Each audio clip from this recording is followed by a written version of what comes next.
After a bad car accident, I asked her to pick me up from the ER. She replied, "Sorry, I'm at lunch with my male best friend, can't just leave." I texted, "Okay." What the police officer told her when they approached her table at the restaurant changed everything about her dinner with her friend. You learn a lot about people in a crisis. I know this because I'm a paramedic. I see people on the worst day of their lives, every single day. I see how they react, how they treat each other when the sirens are wailing and the world is falling apart. I've seen strangers hold hands with the dying. I've seen husbands weep over their injured wives. I've seen the absolute best of humanity in the absolute worst of times.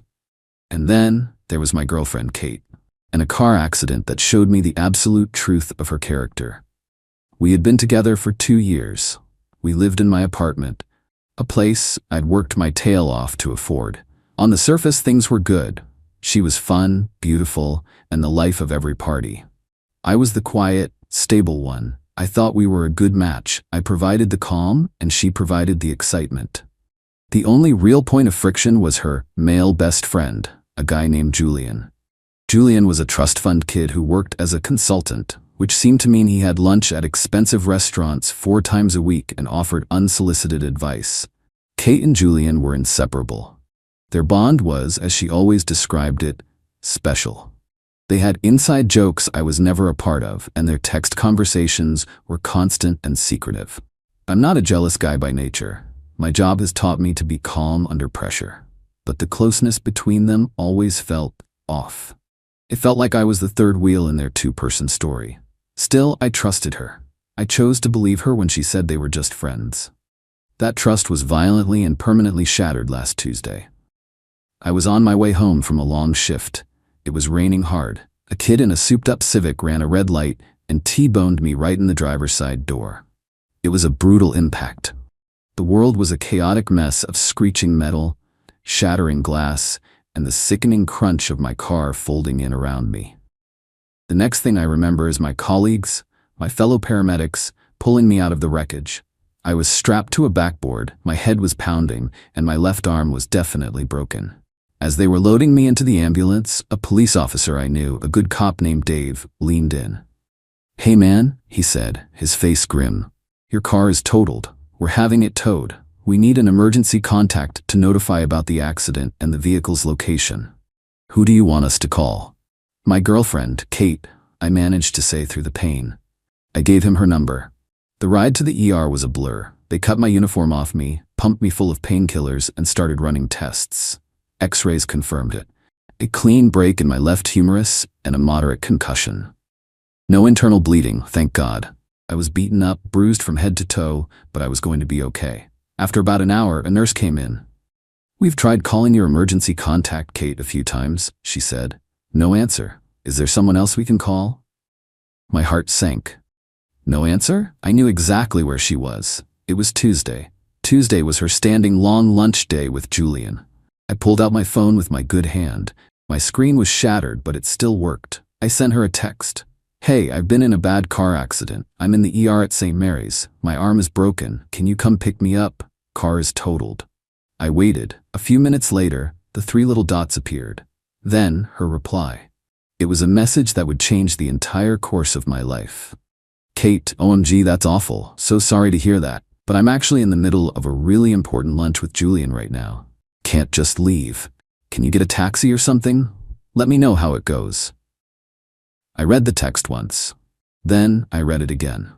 I felt a strange, cold clarity wash over me, cutting through the haze of the painkillers. She wasn't just dismissing me. She was prioritizing a social lunch with another man over my genuine, verifiable emergency. I was in the hospital, and she was worried about interrupting her appetizer. The final pillar of our relationship had just crumbled into dust. I thought about the police officer, Dave. I thought about the fact that they still needed to make official contact with her. And a plan began to form. A cold, precise, and beautifully appropriate plan. I took a screenshot of her text message. Then I texted back a single word. "Okay." Then I called Officer Dave. "Hey Dave," I said, my voice steady. "It's Adam Sterling. Thanks for your help at the scene. Listen, I know you guys were trying to reach my emergency contact, Kate. She's not answering her phone, but I know exactly where she is. It's important you make contact with her to complete the report. She's at a restaurant called the Gilded Spoon, downtown. I think it's crucial that an officer speaks to her in person to inform her of the situation." Dave, being a good cop and a good friend, understood immediately. "No problem, Adam," he said, a new edge in his voice. "We'll dispatch a unit right away to make an in-person notification. You just focus on getting better." I hung up the phone. I leaned back against the hospital pillows. Kate was having a very important lunch. I had a feeling it was about to be interrupted.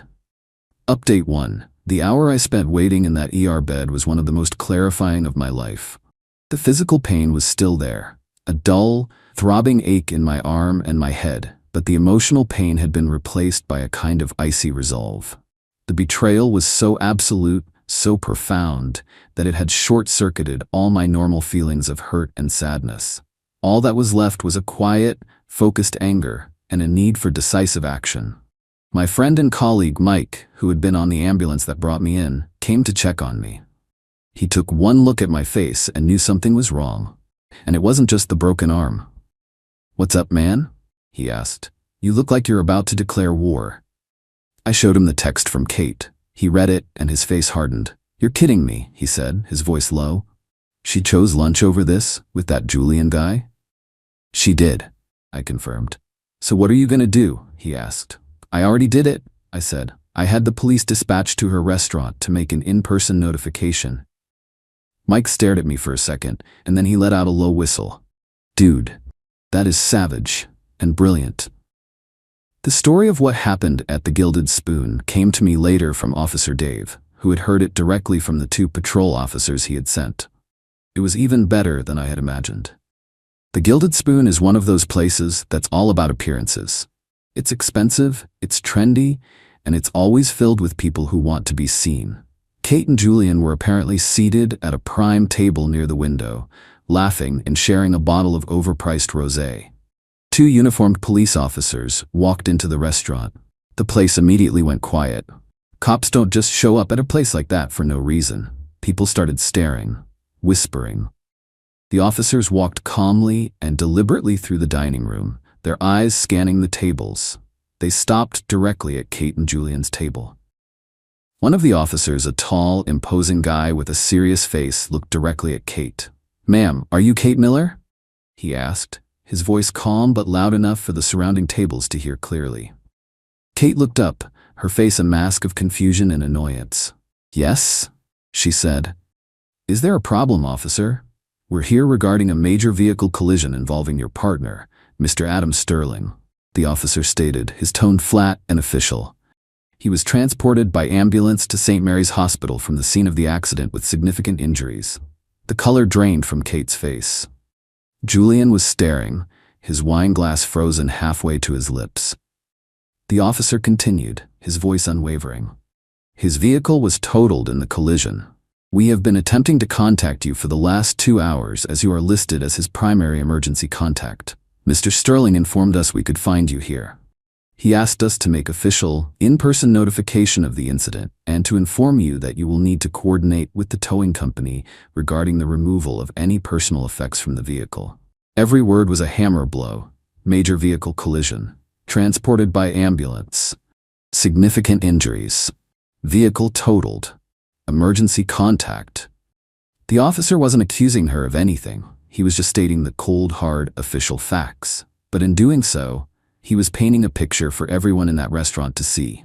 A man was in the hospital after a serious accident, and his girlfriend, his emergency contact, was enjoying a leisurely lunch with another man, completely unreachable.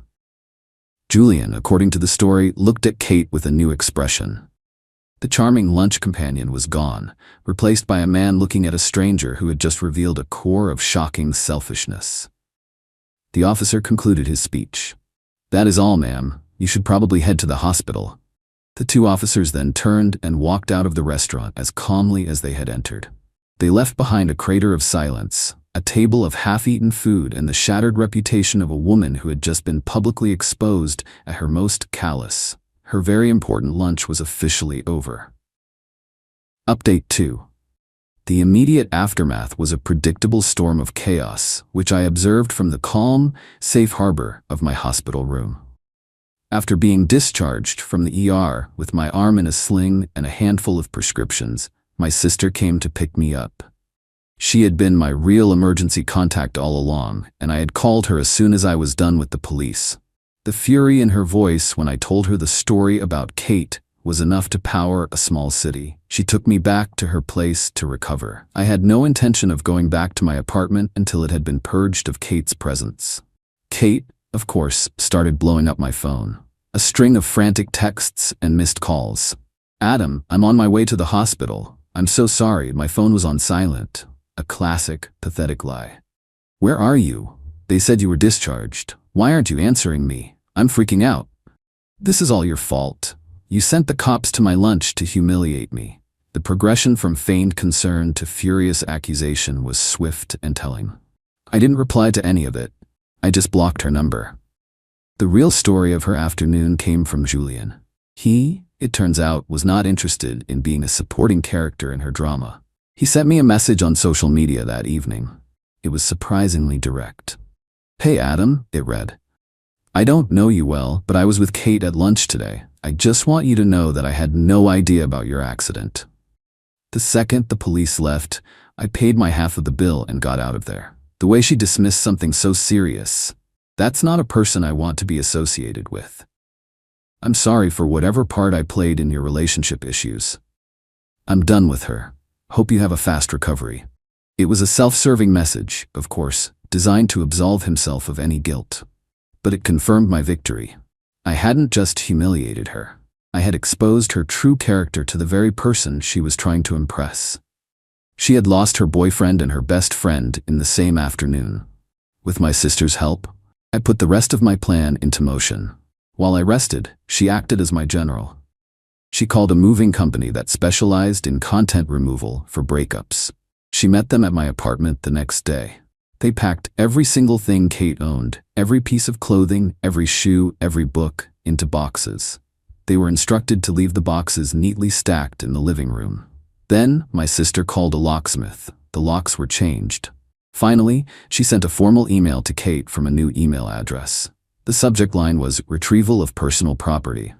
The email read, "Kate, this email is to inform you that your relationship with Adam Sterling has been terminated.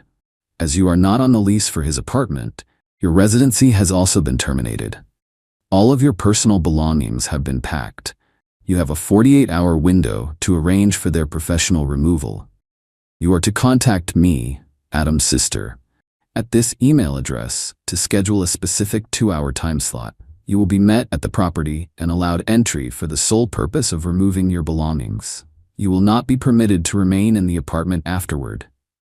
If your property is not removed within the 48-hour window, it will be considered abandoned and will be disposed of. Any attempt to contact Adam directly will be considered harassment."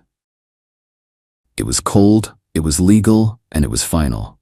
She had abandoned me in my moment of need. I was now treating her with the same impersonal, logistical detachment. Final update. It has been 7 months since the accident. My arm has healed. The concussion is a distant memory, and my life is blessedly, wonderfully quiet. Kate, as instructed, coordinated with my sister to retrieve her belongings. The story I got was that she showed up with her father, looking sullen and defeated. She didn't say a word the entire time. She just directed the movers her father had hired, cleared out her boxes, and left the key on the counter. The social fallout for her was, from what I hear, absolute. The story of the police showing up at the Gilded Spoon became a legendary piece of gossip in her social circle. It was a story with no good spin. No one could defend her actions. She was the woman who chose brunch over her boyfriend in the ER. Her attempts to paint me as a manipulative villain failed spectacularly because the core facts were so damning. She lost most of her friends, not because they were loyal to me, but because they were embarrassed to be associated with her. She tried to reach out to me about a month ago. A long, rambling email full of excuses and non-apologies. She said she had panicked. She said she wasn't thinking clearly.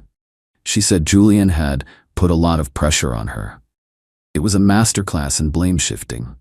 She concluded by saying she missed me and the stable life we had, and that she had learned her lesson. I didn't reply. I just created a new filter in my email to send anything from her address directly to the trash. Her lesson was not my concern. My revenge was not about the police or the public scene. That was just the delivery mechanism. The real revenge was in the quiet, decisive way I excised her from my life. She had treated me as an inconvenience, a background character in her exciting life. So I simply wrote her out of my script. I took the life I had built, the stability she had taken for granted, and I made it mine again, completely and totally. The most satisfying part is the quiet knowledge that I saw the truth and acted on it without hesitation. A relationship is a partnership, and the first rule of a partnership is that you show up when it counts. She didn't just fail the test, she set the test paper on fire and walked away laughing. The look on her face when the police officer approached her table was just the first consequence. The empty apartment, the silent phone, the life she lost, those were the real lessons. She couldn't risk getting sick before her fun trip. In the end, I was the one who was cured. I got rid of the sickness in my life, and that sickness was her.